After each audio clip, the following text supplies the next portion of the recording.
Ever since tensions between India and China escalated, there has been a call, especially on social media, for a boycott of Chinese products, including smartphones, mobile applications, toys, and so on. However, this is easier said than done, and industry experts believe the anti-China sentiments won't sustain beyond a few weeks, as consumers have no other options at the moment. How far is this feasible and pragmatic? Let's have a dive into this. Subscribe to reports and press the bell icon to watch awesome videos like this. Following the clash, anti-China sentiment in India has grown with calls to boycott Chinese products sold in India. In this video, let us deal this case answering 5 questions. 1. What is the business relationship of India and China? 2. How strong is Chinese market aligned to Indian market? 3. How will it affect both India and China if India bans all the Chinese products in the Indian market? 4. Can India prevent the supply of Chinese products in the Indian market? And finally 5. What India can do to restrict the entry of Chinese products in the Indian market?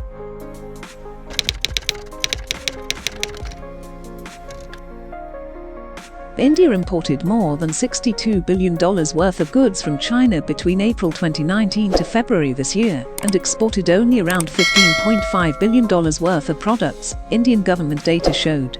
Most of India's imports from China are manufactured items such as electronics and electrical equipment, alongside organic chemicals.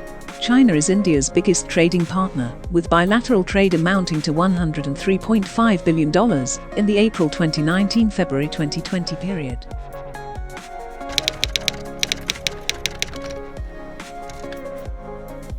India's trade with China was $87.07 billion in 2018-19.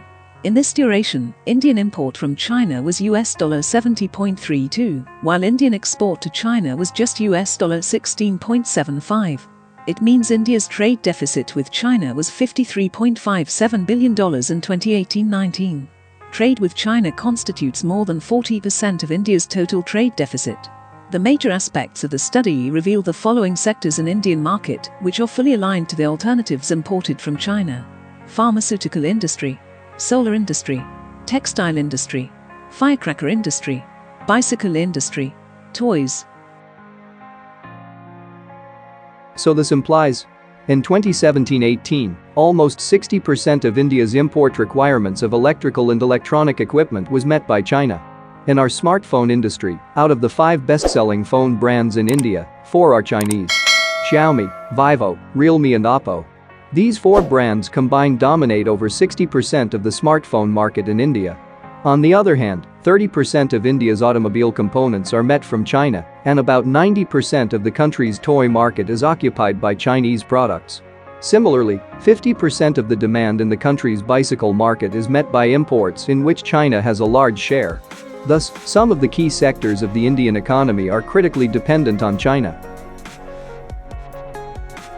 Well, then one question in my mind: why China's products are so favorite in India? The basic reason for the popularity of Chinese products in India is the low price of products. These are the basic reasons behind the low price of Chinese products. 1.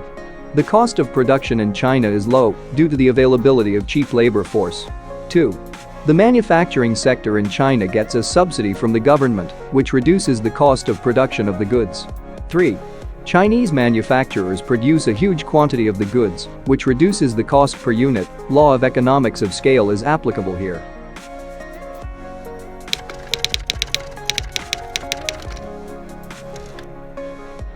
The Indian government hasn't explicitly announced a boycott, but by all accounts, states and public sector companies have been reportedly asked to desist from issuing new contracts to Chinese companies. The Indian Railways have reportedly cancelled a signalling project that was given to a Chinese company in 2016. The government of India on Monday announced the ban of 59 Chinese apps in the country. A day later, one of the most popular short video applications, TikTok, has been taken down from Apple App Store and also Google Play Store. And, according to reports, the government has also asked e-commerce companies to display the country of origin for the products they sell. Having said that, the Indian market being more dependent on the Chinese cheap and so-called the best for price commodities, it's valid to say that it's easier said than done to convert such boycott rhetoric into reality. Why is it so? Firstly, China is India's second largest trading partner after the US. Secondly, it accounts for nearly 12% of India's imports across sectors such as chemicals, automotive components, consumer electronics and pharmaceuticals. Chinese money, for instance, has penetrated India's technology sector, with companies like Alibaba and Tencent strategically pumping in billions of dollars into Indian startups. The Alibaba Group alone has strategic investments in Big Basket, Paytm.com, Paytm Mall, Zomato and Snapdeal. Similarly, another Chinese group, Tencent Holdings, has investment in Indian firms like Byju's, Dream11, Flipkart, Hike Messenger, Ola and Swiggy. Additionally, these Chinese firms are not the sole owner of these platforms. Many Indian and non-Chinese investors hold majority control in most of these companies, making it difficult to classify them as Chinese or non-Chinese. India remains an attractive market for Chinese smartphone companies because of its immense potential. Chinese brands like Xiaomi, Vivo and Oppo have invested in India by setting up distribution channels, manufacturing units, and R&D centers. Some have their own manufacturing units, others take services of contract manufacturers to assemble smartphones in the country. Calling for a boycott of Chinese companies can prove to be a disastrous step, as the entire smartphone ecosystem will collapse and thousands of jobs will also be on the line. Although India has announced a new policy to become more self-reliant in drugs, it will take time.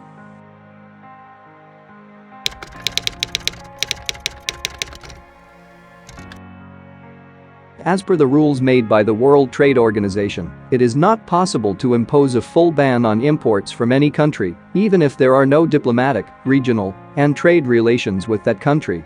But the government of India can ban some Chinese products on the basis of health and security issues. Commerce and Industry Minister replied that the government of India had banned Chinese mobiles that don't have an IMEI number. China has also banned Indian milk products on the basis of serious health issues.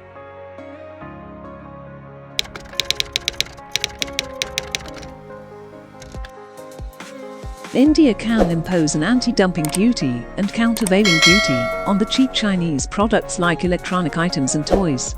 After the imposition of these two duties, the prices of Chinese products will increase in the Indian market, hence Indian manufacturers will have the chance to produce these products on Indian soil, which will generate employment in India.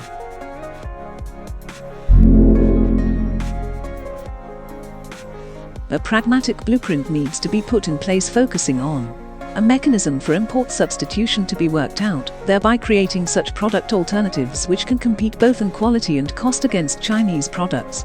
The Indian government must lower the rates at which loans are issued to Indian companies, just like China.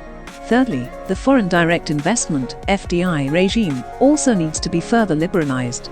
Lastly, it would be extremely beneficial if we diversify our import basket by importing our necessities from a host of other countries and lessening our dependence on China. All these steps, collectively, could take us closer to self-reliance. So, by answering all the above questions, we are now well informed that turning the border issue into boycott of Chinese goods is thus unlikely to resolve the situation. Now let's have a small reference on boycott history from the past. It is important to understand that calls for this kind of consumer boycott are hardly new or unique. History testifies that such attempts have been tried without much success many times. China itself tried to boycott all Japanese products in the early 1930s to protest against Japanese colonization. Similarly, US consumer forums tried to boycott French goods in 2003 to protest against France declining to send troops to Iraq post 9/11 attack. Arab nations have also many a times boycotted Israeli and American products with regard to their stand on Palestine. What these events have in common is that none of the boycotts were successful and dissipated within a few weeks. The reason for failure is simple. Economics defies all shackles perpetuated by emotions and isolationism. To conclude, it's clear that, instead of total boycott, finding the alternative, relying upon the local commodities and further discarding the existing Chinese market, is the only way out for us. So let us all be vocal for local as stated by the Indian government. Hey guys, hope this video was informative and helpful to you. Please do drop your views on our comment box and let us know. Thanks for watching. Until next video. Take care, bye.